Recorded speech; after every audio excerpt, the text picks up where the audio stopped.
매일 성경 묵상을 돕는 해설 가이드입니다. 안녕하세요. 묵상 코치입니다. 함께 읽고 묵상할 말씀은 신명기 22장 1절에서 12절 말씀입니다. 오늘 본문은 가축을 포함하여 어떤 물품이라도 형제가 잃어버린 것을 발견하면 주인에게 돌아가도록 배려해주는 관심, 성별이 분명하게 구별되는 옷차림, 새들의 존속을 위한 주의력, 공동체의 안전을 위한 건축 구조, 식물계의 질서의 유지, 언약 백성의 인식을 돕는 의복에 관한 모든 규정들은 언약 공동체 안에서 각 사람이 이웃의 안위를 위해 공동체의 질서와 자연계의 균형을 유지하기 위해 세심하게 배려할 것을 가르칩니다. 먼저 1절에서 4절을 보겠습니다. 1절에서 4절은 이웃 생계의 소중한 가축을 위한 선한 관심에 대해서 말합니다. 언약 공동체의 각 구성원은 주위에 함께 사는 이웃에게 일어나는 일에 관심을 갖고 도움이 필요할 경우 돕는 책임을 져야 합니다. 당시 소와 양 또는 염소는 중요한 재산입니다. 이러한 가축은 이스라엘 백성의 삶에 없어서는 안 됩니다. 따라서 주인의 보살핌을 벗어난 가축들을 발견하면 방치하지 말고 주인을 찾아줘야 합니다. 또는 가축의 주인이 멀리 살거나 또는 잘 모르는 경우에도 그 가축을 집으로 데리고 와서 잘 보살피면서 주인을 찾아줘야 합니다. 나귀도 의복도 그렇게 해야 합니다.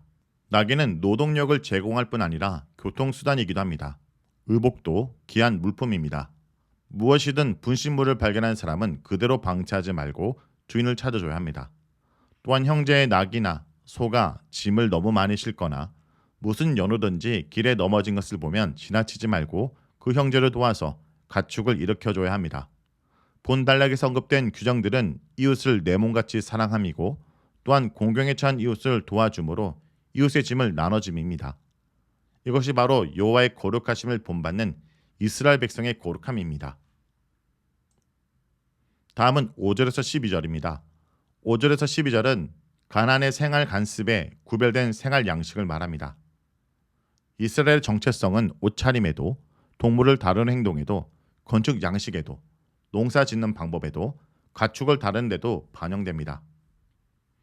여자가 남자의 장신구나 의복을 입거나 또는 남자가 여자의 의복을 입는 것은 여호와께 가증합니다. 비록 문맥상 우상 숭배와 연관이 없어도 여호와께 가증하다는 말은 가나안 사람들의 관습이나 다른 이방 민족들의 관습과 관련이 되어 있습니다. 우상이 여신일 경우 제상들은 여성 복장을 했습니다. 본절의 핵심은 남자나 여자가 옷차림으로 창조 질서를 왜곡하지 말라는 뜻으로 보입니다. 6절에서 7절은 조류를 위한 배려입니다. 이 규정은 집에서 사육되는 새가 아니라 자연 속에 우연히 발견되는 식용으로 분류된 정결한 조류에 관한 내용입니다.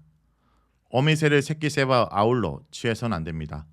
여기는 두 가지 원칙이 함의되어 있습니다. 하나는 그 새의 종을 보존하여 생태계를 보호하기 위함이고 또 하나는 하나님의 식용으로 허락하셨다고 해서 정한 새들을 탐욕의 대상으로 다루지 않도록 하기 위함입니다. 탐욕은 사람의 중심을 잠식해서 하나님 중심 세계관에 벗어난 인간 중심의 세계관을 형성하고 생태계를 파괴하는 주범입니다. 따라서 어미새를 새끼새와 함께 취하지 않으면 약속의 땅에서 잘되고 복을 누리고 장수할 거라고 약속하셨습니다. 이 결과는 언약 백성으로서 여호와 중심의 삶을 살아갈 때 주어진 약속들을 총괄적으로 표현한 것입니다. 어미새를 취하지 않은 행동은 언약 윤리에 포함됩니다. 따라서 그 결과는 가나안 땅에서 정착해서 살아야 하는 이스라엘의 언약 신분에 부응합니다. 8절은 집 건축에 대한 규정입니다.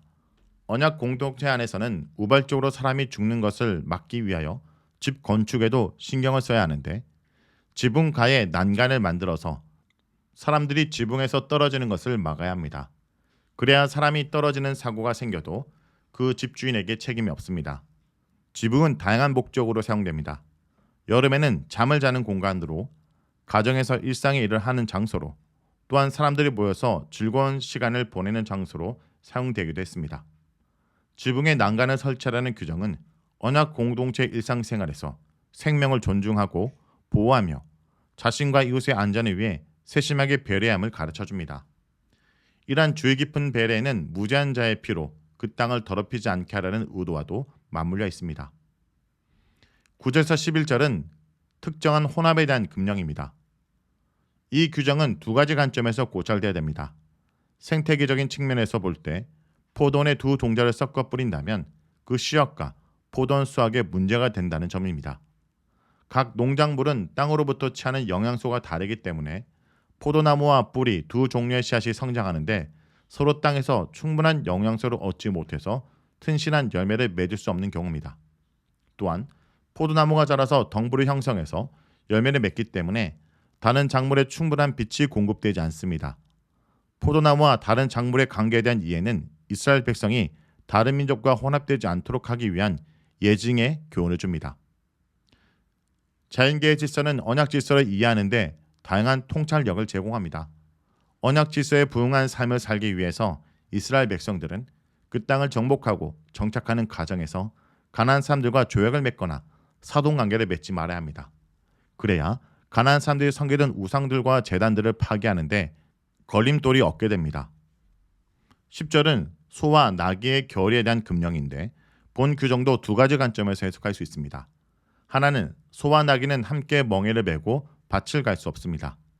가축의 크기상 멍에의 무게가 균등하게 두 가축에게 분배되지 않으며 걷는 속도도 다르기 때문일 것입니다. 이 규정 또한 이스라엘 백성이 가나안 민족들과 섞어서는 안 된다는 언약 윤리를 생활 속에 상기시켜줍니다. 11절은 양털과 배실로 짠 옷에 대한 금령입니다. 이 규정은 여러 가지 해석들이 있습니다. 앞에 있는 문맥상 특성이 전혀 다른 양털과 배실을 섞어 짠 직물을 사용을 금하는 규정으로 이해할 수 있습니다. 두 번째 예는 고대 근동의 문맥에서 이해하는 견해도 있는데 애국 간습을 따르지 말라는 해석도 있고 창기들의 화려한 의복을 따라하지 말라는 해석도 있습니다. 또 다른 해석은 신화산 언약의 맥락에서도 찾아볼 수 있습니다. 성막이나 대제사장의 의복에 사용된 다양하고 화려한 색실로 수를 놓아서 옷을 만들어 입지 말라는 것입니다. 여호와 하나님의 임재를 반영하는 성막과 그분을 섬기는 대제사장의 고귀한 신분과 아름다움을 나타내는 직물이나 옷을 모방하여 입어서는 안 된다는 뜻입니다. 12절은 의복의 수를 말합니다. 곧옷 자락 내 기둥에 수를 만드는 목적은 이스라엘의 언약 규정들을 준수하여 하나님 백성으로 구별된 생활을 상기하도록 하는 데 있습니다. 옷단기에 수를 다는 목적이 분명하므로 임의로 옷단에 수를 달아서는 안 됩니다.